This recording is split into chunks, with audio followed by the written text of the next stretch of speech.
Bonjour à tous et bienvenue sur la chaîne Herbest Réseau, où je vous partage des astuces et des tutoriels sur les réseaux informatiques. Aujourd'hui, je vais vous présenter 5 commandes réseau que tout informaticien devrait connaître et maîtriser. Ces commandes sont très utiles pour tester, dépanner et configurer votre connexion réseau. Alors, sans plus tarder, commençons. La première commande que je vais vous montrer est ping. Ping est une commande qui permet de vérifier la disponibilité et la latence d'un hôte ou d'une adresse IP sur le réseau. Pour utiliser ping, il suffit de taper ping suivi de l'hôte ou de l'adresse IP que vous voulez tester. Par exemple, si je veux tester la connexion avec le site web de Google, je tape ping www.google.com dans l'invité de commande. Vous verrez alors apparaître des lignes qui indiquent le temps de réponse en millisecondes de chaque paquet envoyé et reçu. Si vous voyez des lignes qui disent « délai d'attente de la demande dépassée » ou « destination host inreachable », cela signifie que l'hôte ou l'adresse IP n'est pas joignable ou qu'il y a un problème sur le chemin. Ping est donc une commande très simple mais très efficace pour tester la connectivité réseau. La deuxième commande que je vais vous montrer est ipconfig. Config est une commande qui permet d'afficher les informations de configuration IP de votre ordinateur, comme l'adresse IP, le masque de sous-réseau, la passerelle par défaut, le serveur DNS, etc. Pour utiliser ipconfig, il suffit de taper ipconfig dans l'invité de commande. Vous verrez alors apparaître les informations de configuration IP de toutes les interfaces réseau de votre ordinateur, comme Ethernet, Wi-Fi, Bluetooth, etc. Si vous voulez afficher plus de détails, comme l'adresse MAC ou le byte DHCP, vous pouvez ajouter l'option All à la commande ipconfig. Config est donc une commande très utile pour connaître les paramètres réseau de votre ordinateur. La troisième commande c'est tracer. Tracer est une commande qui permet de tracer la route suivie par les paquets entre votre ordinateur et un hôte ou une adresse IP sur le réseau. Pour utiliser tracer, il suffit de taper tracer suivi de l'hôte ou de l'adresse IP que vous voulez tracer.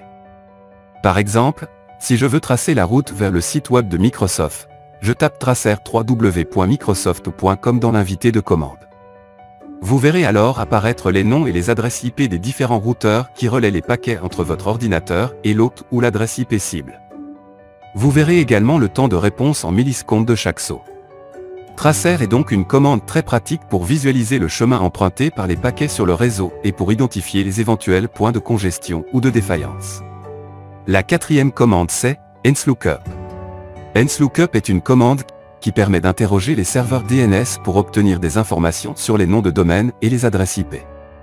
Pour utiliser enslookup, il suffit de taper enslookup suivi du nom de domaine ou de l'adresse IP que vous voulez interroger. Par exemple, si je veux obtenir l'adresse IP du site web de YouTube, je tape enslookup www.youtube.com dans l'invité de commande. Vous verrez alors apparaître le nom du serveur DNS utilisé et l'adresse IP correspondant au nom de domaine demandé. Vous pouvez également faire l'inverse, c'est-à-dire obtenir le nom de domaine correspondant à une adresse IP en tapant enslookup suivi de l'adresse IP.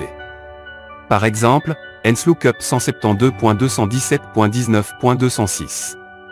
Vous verrez alors apparaître le nom du serveur DNS utilisé et le nom de domaine correspondant à l'adresse IP demandée. Enslookup est donc une commande très utile pour résoudre les noms de domaine et les adresses IP. La cinquième et dernière commande que je vais vous montrer est Netsta. Netsta est une commande qui permet d'afficher les connexions réseau actives de votre ordinateur, ainsi que les ports ouverts, les statistiques et les tables de routage.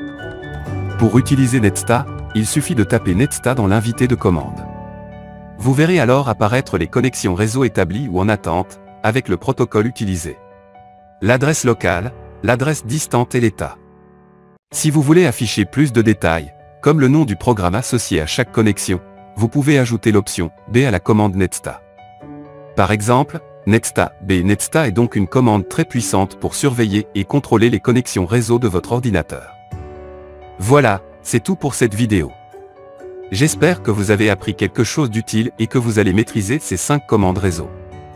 Si vous avez aimé cette vidéo, n'hésitez pas à laisser un pouce bleu, à vous abonner à ma chaîne et à activer la cloche de notification pour ne rien rater de mes prochaines vidéos. Je vous dis à bientôt pour un nouveau tutoriel sur les réseaux. Ciao!